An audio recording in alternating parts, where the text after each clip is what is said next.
It's the calm before the storm. Thought I'd read a piece of Lowcountry Legends to you guys. You know, they say when storms come through, it brings things with them. So I thought, why not read a passage from my book that just went on sale? Hope you guys pick up a copy and check it out. Tonight, I'm going to read chapter 19, Sharon's Secret. Let's get into it, shall we? With 3 days left until the funeral, Grand's house felt more like a party with each passing day. Why do people laugh and drink and carry on at a sad time like this?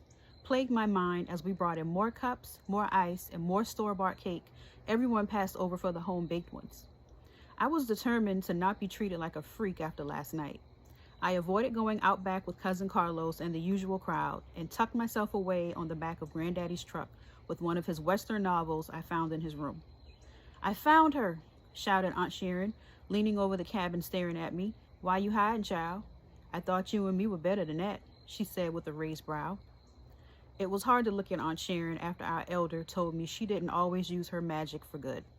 That little piece of information made me question the voodoo dolls I saw down in her basement and the questionable figurines stacked on her shelves. "You can't look me in the eyes today? You hear me talking to you?" she said with agitation in her voice. "I'm not hiding. I just want to be alone." "Your mother told me something happened last night and you don't want to talk about it after all we have been through together these past few days?" She shook her head. "Some things don't need to be discussed, and some things are best left unsaid and unknown." Aunt Sharon pinched my shoulder. "Who are you biting with that tongue?" I shook my shoulder loose from her fingers and stared into her eyes. She read my message clear and placed her hands back on the side rail.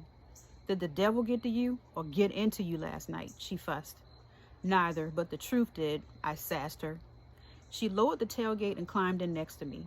I turned the page of my book and prayed she would leave me be and go back into the house after ignoring she was in my company. My plan didn't work. She sat with me in silence with her legs pressed to her chest, staring off into the trees until her presence annoyed me. I have a right to want to be alone. I know you do, but I'm not listening to what you want right now, especially when my niece, who I think of as one of my own, is mad at me for no reason. I'm not leaving you out here until you tell me what I've done to upset you." "Fine. I don't exactly know what you did, but I was told you haven't always used our magic for good, and that bothers me. I saw those dolls down in your basement," I fessed up. Aunt Sharon's eyes grew wide as outside. Her flawless brown skin turned maroon in the cheeks, and she inhaled so deep she nearly fainted. "Who have you been talking to?" "You mean who has been talking to me?" I said. Ma walked up to the side of the truck and rested her arms on the rails. Aunt Sharon looked at her and pointed. "Tell your mother what you just said to me." I shook my head no. "What did she say and why are you up in arms?" Ma asked her. "Whatever happened last night has changed this child. So, she won't tell you either." Aunt Sharon shook her head side to side. "And is talking to me with a wicked tongue, I tell you, a wicked tongue. You apologize to your aunt right now." Ma flicked her fingers on my shoulder. "Ow!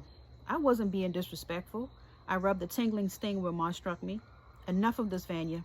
Your aunt and I can't help you if you keep us in the dark."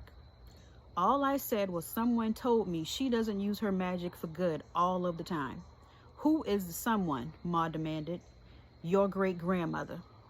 "Didn't I tell you not to talk to the dead?" Aunt Sharon tapped my other shoulder. "I didn't. She talked to me, and so did Granddaddy.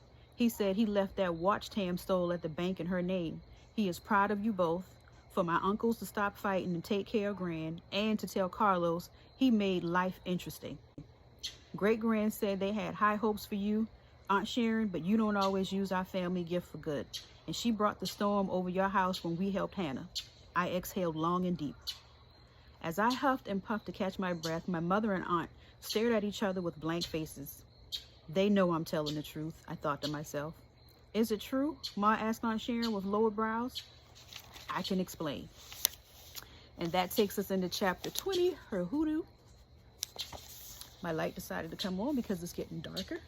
And the birds and animals are now chirping behind me, so I guess I'm going to go in. But I hope you guys check out Lowcountry Legends. I will put the link for Dead Man Creek's Yard Club. He has a whole lot of other designs for you guys to check out. But I put that link below in the bio. This is for Dead Man's Creek Yacht Club. There's a chapter in my book called Dead Man's Creek, but you got to get the book to know why we call it that. See you guys after the storm.